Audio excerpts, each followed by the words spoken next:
السلام علیکم ورحمۃ اللہ۔ یہ سورہ توبہ کی 28 نمبر آیات سے لے کر 35 نمبر تک یہ ترجمہ سنیے۔ کیا دور تھا، شرک کا دشمن دور، طاغوت کا دشمن دور، ایمان خالص کا دور، اسلام کی عزت اور شان و شوکت کا دور۔ آج کون تصور کر سکتا ہے کہ کیسا ماحول ہوگا؟ ذرا اپنے آپ کو ذرا اس ماحول میں لے جائیے، یہ آیات سنیں کہ کس طریقے سے شرک اور کفر کا کلا کما کیا جا رہا ہے۔ اس کے بعد انشاءاللہ میں اس کے اوپر بعد میں تبصرہ کروں گا۔ مومنوں، مشرک تو پلید ہیں، تو اس برس کے بعد وہ مسجد حرام یعنی خانہ کعبہ کے پاس نہ جانے پائیں، اور اگر تم کو مفلسی کا خوف ہو تو اللہ چاہے گا تو تم کو اپنے فضل سے غنی کر دے گا۔ بے شک اللہ سب کچھ جانتا ہے، حکمت والا ہے۔ جو لوگ اہل کتاب میں سے اللہ پر ایمان نہیں لاتے اور نہ روز آخر پر یقین رکھتے ہیں اور نہ ان چیزوں کو حرام سمجھتے ہیں جو اللہ اور اس کے رسول نے حرام کیے ہیں، اور نہ دین حق کو قبول کرتے ہیں، ان سے جنگ کرو یہاں تک کہ ذلیل ہو کر اپنے ہاتھ سے جزیہ دینے لگے۔ اور یہود کہتے ہیں کہ عزیر اللہ کے بیٹے ہیں، اور عیسائی کہتے ہیں کہ مسیح اللہ کے بیٹے ہیں۔ یہ ان کے منہ کی باتیں ہیں۔ پہلے کافر بھی اسی طرح کی باتیں کہا کرتے تھے، یہ بھی انہی کی ریس کرنے لگے ہیں۔ اللہ ان کو ہلاک کرے، یہ کہاں بہکے پھرتے ہیں۔ انہوں نے اپنے علماء اور مشائخ اور مسیح ابن مریم کو اللہ کے سوا معبود بنا لیا، حالانکہ ان کو یہ حکم دیا گیا تھا کہ معبود واحد کے سوا کسی کی عبادت نہ کریں، اس کے سوا کوئی معبود نہیں، اور وہ ان لوگوں کے شریک مقرر کرنے سے پاک ہے۔ یہ چاہتے ہیں کہ اللہ کے نور کو اپنے منہ سے پھونک مار کر بجھا دیں، اور اللہ اپنے نور کو پورا کیے بغیر رہنے کا نہیں، اگرچہ کافروں کو برا ہی لگے۔ وہی تو ہے جس نے اپنے پیغمبر کو ہدایت اور دین حق دے کر بھیجا تاکہ اس دین کو دنیا کے تمام دینوں پر غالب کرے، اگرچہ کافر ناخوش ہی ہوں۔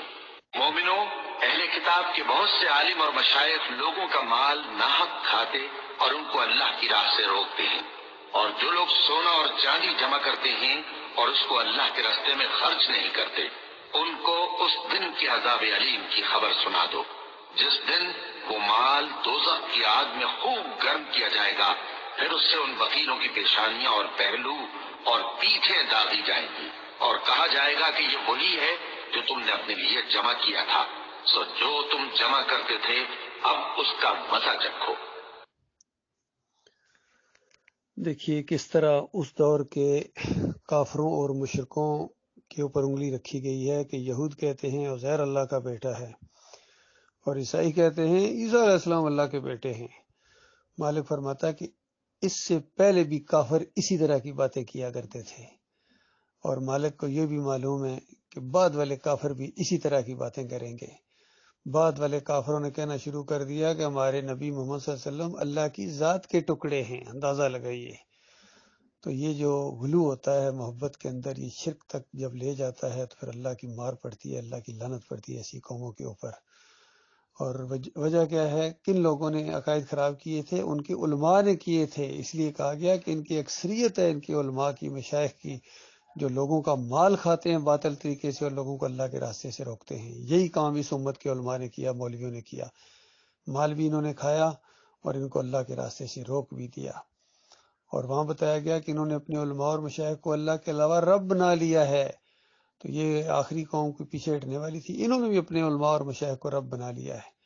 اللہ کے علاوہ جس کی بات مانی جائے وہ رب ہی کی حیثیت ہوتا ہے۔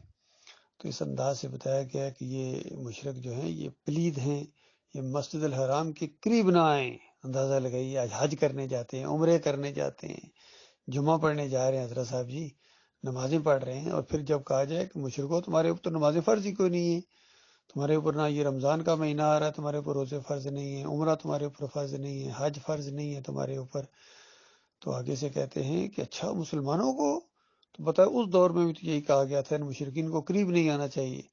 یہ بیت اللہ کا حج اور طواف تو وہاں وہ کریں جو اللہ پر ایمان لاتے ہیں، اللہ کے علاوہ کسی اور کو اپنا الہ اور معبود نہ مانیں۔ تو اس امت کے اندر بھی بالکل وہی شرک آ گیا، اور انہوں نے بھی اللہ کے بندوں کو کسی کو مشکل کشا کہا، کسی کو حاجت روا کہا، کسی کو غوث کے القاب دیے گئے، فریادوں کے سننے والے ہیں، کوئی واسطے وسیلے ہیں، کوئی رکوع اور سجدے۔ اندازہ لگائیے انہوں نے کتنے بڑے الزامات لگائے انبیاء کے اوپر۔ کہتے ہیں پورے خاندان یعقوب علیہ السلام نے یوسف علیہ السلام کو سجدہ کیا تھا، سجدہ ریز ہو گئے۔ یہ جناب محمد حنیف نے دعوت القرآن کے اندر لکھ دیا 100 نمبر آیت کی تشریح کرتے ہوئے سورہ یوسف کی۔ اسی طرح محمود الحسن نے لکھ دیا سورہ فاتحہ کی ایاک نعبد و ایاک نستعین کی تشریح کرتے ہوئے کہ اللہ کے بندوں کو، مقبول بندوں کو خالص واسطہ رحمت الہی سمجھ کر اگر پکارا جائے تو یہ بھی ایاک نعبد و ایاک نستعین کے اندر آتا ہے۔ بتاؤ اللہ کے بندو، آج اگر یہ سیاسی لیڈر جا کے وہاں گن شکر میں سجدے کریں اور کہیں کہ یہ داتا صاحب نظر و نیاز کی ہے اور بر امام چادر چڑھائی ہے اور ان کی سامنے رکوع اور سجدے کرنا، یہ بس اللہ ہی کو سجدے کرنا ہے اور اللہ اس سے خوش ہوتا ہے، جس طرح یہ کہتے ہیں کہ اللہ کی مشیت ہے اور اللہ کا حکم ہے اور اللہ اس سے خوش ہوتا ہے جب بندے کو سجدہ کیا جائے۔ کہتے ہیں بندے کو جب نبی کو سجدہ کیا جائے اللہ بڑا خوش ہوتا ہے، اللہ کے احکامات ہی یہی ہیں۔ تو کس قدر مشرکین نے عدم مچایا ہر دور کے اندر۔ تو مومنو، اللہ پر بھروسہ رکھو، کیونکہ مالک نے اپنے مومن بندوں کو کہا ہے کہ بالکل فکر نہ کرو، اللہ نے تو یہ رسول، آخری رسول اور یہ آخری کتاب نازل اسی لیے کی ہے اور رسول بھیجا اسی لیے کہ یہ دعوت پورے ادھیان باطل کے اوپر غلبہ پکڑے گی اور سارے باطل کا کچومر نکال دیا جائے گا۔ اس زمین کے اوپر نہ یہودی رہیں گے، نہ عیسائی رہیں گے، نہ بریلوی رہیں گے، نہ دیوبندی رہیں گے، نہ اہل حدیث، نہ سلفی، نہ صوفی، نہ یہ جمہوریت کا نظام رہے گا، نہ حنفی آج کے اور نہ حنیفی، یہ سارے کے سارے کفر و شرک پھیلانے والے، عدم مچانے والے، ان کا کلا کما کر دیا جائے گا۔ اور اس زمین کے اوپر 7 سال ایسے گزریں گے کہ خالص مومن ہوں گے اور دو مومنوں کے درمیان کوئی کینہ، بغض اور ذرا برابر نفرت نہیں ہوگی، کیونکہ ایمان کی محبت ہوگی۔ ایمان ہو اور محبت نہ ہو، یہ کبھی ہو سکتا ہے؟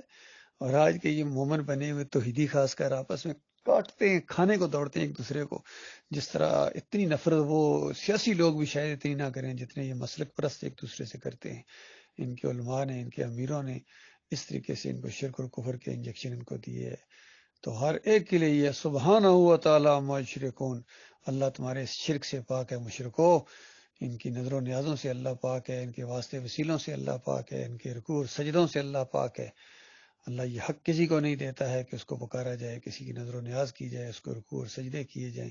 ہرگز اللہ تعالیٰ اس کی اجازت نہیں دیتا ہے، کسی دور کے اندر یہ جائز نہیں رہا ہے، خارج از امکان ہے۔